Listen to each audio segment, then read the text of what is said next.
एटीना शांति पामलमदबदी governor ना हायरकपदा खुलाई हंदोक lamroi Arambai Tengolgi ichasing santi pamjaba inat lainingbu ngakna chachaba oibana kumja English singaniga kunhundoigi me ahumda kuki narco terrorist singna landarakpada irei paki ijati kannalaba afangba khusu khulai paiduna terrorist singa mayokna kibani adumapu kumja English singaniga kunmanga gi February gi tang kundagina kuntaret fawbagi manungda Jing amasung tamda lona yadaba pairiba khusu khulai sing pikhalaklaba government Ajay Kumar Balana khanghan kibada santi pamjaba isa sing oibana etina khulai pikibani ngasina amuk eti gi isa sing fagalakbagi thawong asi condemn tawi haina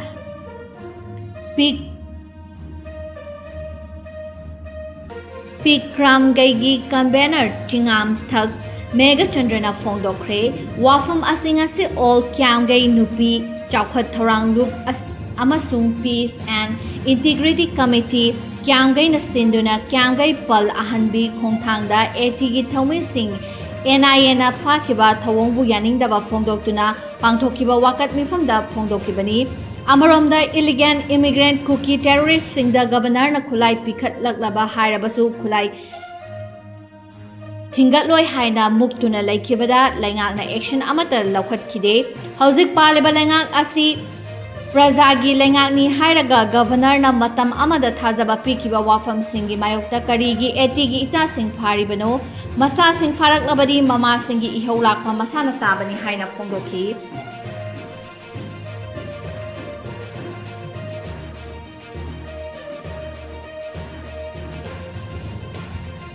Thadau church leader ahum hatkiba NIA na thizilagani Mamang tha me tarahum doida Kangpokpi district ki mafam amada masakhangdaba khulai paiba militant ni thazaba afangba afaba makhalgi khulai paiba kangbu amana ambush tawshinduna Thadau church leader ahum hatkiba makhoiga chatminaba miyoi mari amana aso apan nanghankibagi thawro adu National Investigation Agency NIA na Thigatlagani haina official oiba pau amana haidi case asagi mari leinana NIA gi FIR da Thadau Baptist Association gi member sing adu me tarahumdoi da Chor Champuda lining gi oiba mifam ama yauraba matung gari taruk kangpopi tamna halakpada lambida Korjim amasung Portland gi khul ani gi marakta sakhangdaba military thajaba kangbu amana yamna anakpa mafamdagi nomai kapsinduna hatkibani Thaudok thofam da miyoi ahum siraga marina aso apan nangkibani case asi ahanbada Manipur police na thaudok thokpa numit adumaktada register tawki adubu Union Home Affairs Minister gi yathang matung ina NIA da case asi nauna register tawkibani NIA na mihar asigi matangda nauna FIR register tawraba matung thizinaba hawkre hairi case asina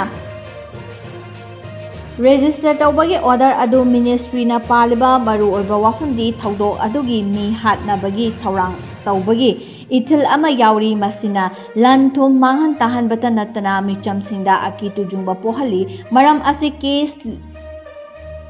line lawba yadaba chenari ba sing maral line lawba yadabagi nauna NIA da case asi thigattuna Lautuna ba yawa sing khandokna bani hairi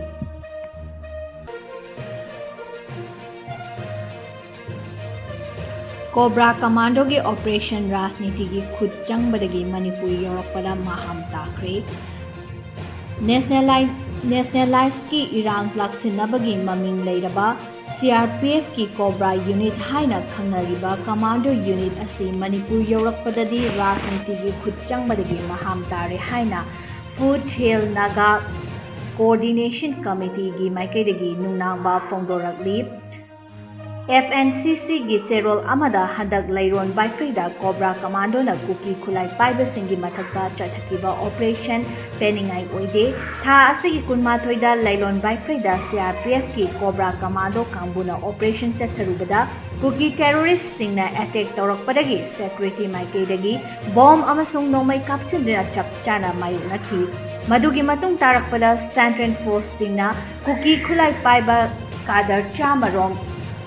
कोइसिल्लगा थमखी तंजा अदुदा नागा मिचम तरानिपान फारगा मिचम निपान तमथीना हाटपदा चेनबा कुकी मिलिटेंट सिंह फागतनबा खुदोंचाबा अमा फंगलबनी अदुबु मणिपुर लेंगा डिप्यूटी चीफ मिनिस्टर नेमचा किपगेना थिंजिल्लकपदगी सीआरपीएफ की ऑपरेशन माथैदुना पूरगा मराल लेबसिंग नेगोशिएशन चथरगा सरेंडर तौबदा यानखी नेमचा किपगेन असी यूपीएफ KNFP की चेयरमैन थाबोई किफगेन गी लोइनबिनी लैलोन बाइफै द CRPF की कोब्रा कमांडो सिंगना ऑपरेशन चथाबा मतमदा अदुदा सीनियर पॉलिटिकल लीडर अमदी सेक्रेटरी की मकोक थोंगबा सिंगी फोन तौरखिबदगी रिपोर्ट लई फोन तारखिबा सिंगी मनुंगदा असम राइफल्स की GG यांखै तरेट सुबा माउंटेन डिवीजन लैमखोंगी GOC अमसुंग चीफ मिनिस्टर युमनांग खेमचान यावी हाइना मराल सिरकमी राजनीति के खुदचंगबा असिना मरम ओइरगा सेक्रेटरी की फोर्स न चक्खिबा ऑपरेशन अदुदा मसक थोपा फल अमता पुरकपा ngamkhide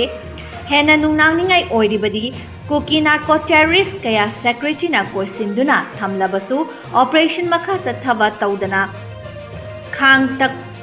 तप्पा लोशिनहनखी मसिना मरम ओइरगा कुकी खुलाई पाइबा चामा हेना नांथोक्तुना चेनखी पुनमक असिगी टेकचाक कनाना पुगदौरिबनो हाइबा वाहंग अमा थोलकले ख्वाइदगी हेना हैथोय सिंथोयरबा हिलिट सेक्यूरिटी फोर्स हाइना मसक ताकलिबा CRPF की कोब्रा यूनिट असिना चथबा ऑपरेशन माइक पाकिदे मसी लाइबक थीबनी हौजिकती सेंटरना थारखिबा कोब्रा कमांडोस की चथखिबा ऑपरेशन अदु मपान थोंगदा उच्चाइबा चथखिबनी ऑपरेशन ला नत्रगा मिचम तरुक तमथिना हाटखिबा अदुगी अचुंबा वायेन फंगलोइद्रबा हाइबगी वाहंग अमा थोलमे नगा मिचम तरानिपान फंगवा अमसुंग मिचम तरुक हाटखिबा थौदोक्ता चेनबसिंग आइना चेराक पीबा पामदना लैबा हाइबसी लाइबक थीबनी नगा मिचम तरुक हाटपदा चेनबसिंग मसक ममिंग अमसुंग लैफम खंगबा ngamlabasu khudakta operation lefanduna lailon baifegi masing yamlaba security force kauthorakhiba asi laibak thibani lamdam asida tangdu leitaba hanjilaknaba pamdanda tharakhiba security singna kuki gi mathakta chathaba operation mapang thongda operation chathari haiba khal udnaba chathaba operation oirabra achumba wayen fanghanba चथबा operation ओइदब्रा हाइबगी अचौबो वाहंग अमा लाकले नगा मिचम तरानिपान फाबा अमदि मिचम तरुक न तमथिना हाटखिबा अदुदा चेनबसिंग लोना यौसिनबा ngamdaba asi laibak thibani thodok aduda chenabasing masak maming amadi makoina lairiba mafam khanglabasu ngasi fawba lainghangna masak thokpa action amata laukhattana lairi lamdam asida tangdu laitaba hanjinna ba honabada khwaidagi maru oiba security gi operation singi manungda ama oiriba lailon baifai gi operation marakta lefhankhiba asina miyamna central force ta thamlamba punamak manghalle masigi afaba fal kaidaunungda fangloi Manipur miyam na achumba wayen fangnabagi hag chap chana lay security force na su micha miyam gi mathakta aki akhang thohaliba sing gi mathakta chap chaba action lokhattadabani CRPF ki Cobra unit amadi Assam Rifles singna kuki terrorist sing thengnana ngamloidaba oirabadi naga singda oina sinabiro kuki singbu chap chana thengnajarage haidi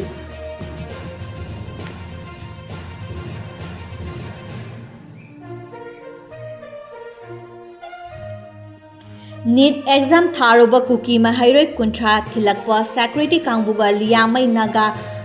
गा कंगला तोंबिदा मुकनख्रे मपालमदा NEET exam English सिंगनिगा कुंतरुक थारुबा कांगपोपिदगी कुकी महैरोय कुंट्रा सेक्रेटरी फोर्सना स्कोर तौरगा कांगपोपिदा थिन्नबा चटपदा कांगला तोंबिगी एरियादा मसिंग यामलबा लियामै नागा फुरुकी मियामना लंबी थिंगदुना थंबदगी नाकल अनिगी मरक्ता चाउना उंखतनख्रे थौदो अदु लक्सनबा सेक्रेटरी फोर्स की माइकैदगी टियर गैस अमदी स्मोक बॉम्ब न चिंबा काफ्तुना मियाम तंखाइनबा मतुंगदा कुकी महैरोय सिंह अदु कांगपोपी तमना थिनखि पाव असिना मखा तारादुना ngarang numidang pung 10 rom tarakpa matamda Kangpokpi तपना इम्फाल तमना इम्फालदगी कुकी महैरोय सिंह सेक्रेटरी फोर्स ना ngak selaga purakadore haibagi paw fangbadagi Imphal Dimapur national highway लंबी परिंगदा लमदिंगलोंग मपादा लियांगमाई नागा सिंगने एक्सकावेंटर सिजनदुना लंबीदा लेबाक चिंगमुक wangna paisanduna thamki miyam aduda lambi u wa faizilaga loinana tiar mai thaduna chathok chasin yahankide maram asida security force na miyamgi athingba adu namkhaiduna chatnanaba honarakpadagi muknaba adu thokibani irang adu laksinaba security tear gas amadi smoke bomb na chingba kapada miyoi kya aso apan nangki tungda irang adu lakshilaba matungda nongalamdai pung ahum rom tarakpada kuki maheroi sing adu ngakselaga kangpopida thinki mara asida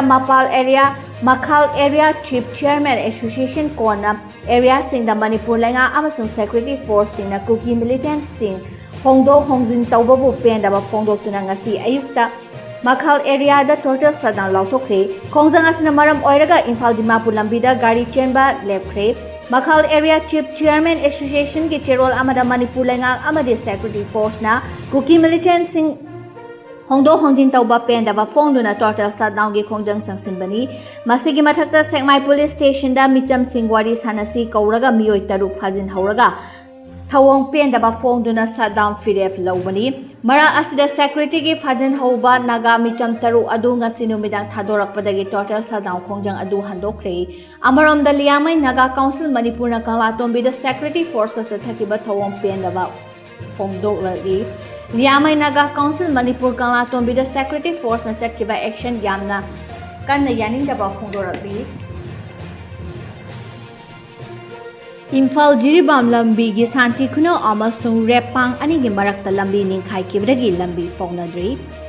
Imphal Jiribam lambi gi shanti khuno amadi repang ani gi lonaba area singda landslide thoktun lambi chathaba namtha kibana maram oiraga lambi asida mal puba gari kaya pandona leivaga loinana lambi yaw phauhan kidre hiram asigi matang da preshna phang pawgi matung inna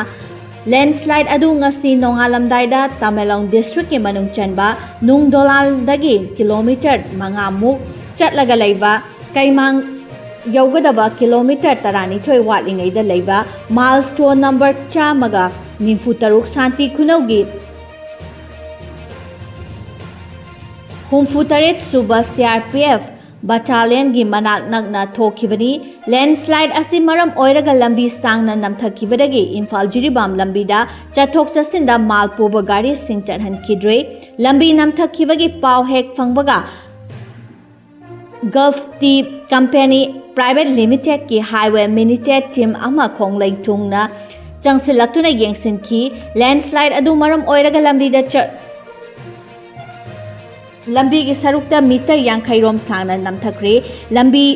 namthariba mafum asisu ising chumthana bagi nauna convert semduna laiba mafam amadani hiram asigi matangda Gulf Tea Company Private Limited ki maikaidagi fangba pawgi matung inadi hairiba lambi asi semjin sajinbada numit nini humni di changlaba yai hairi Amarom da lambi asi namthakibana maram oiraga Jiribam chatkadaba passenger gari amasung Jiribam dagi pochai chingba chatkadaba ahangba gari singsu CRPF convoy ga loinana chatpa haukrabasu Santipur gi area da landslide sangna thokriba asina maram oiraga chatpa yadre hairoid yaroidaba haibadi housing maksu oina haiba ngamdri amarom da Nungba yaugadaba kilometer tarerom watlingei da leiba milestone number chamaga tararet repang da su landslide thokpana maram oiraga lambi ngahak thinglure adumapu yamna namthabagi saruk yaudabana KCC company gi machinery sizinaduna chingkhattuna lambi mathakta kingthariba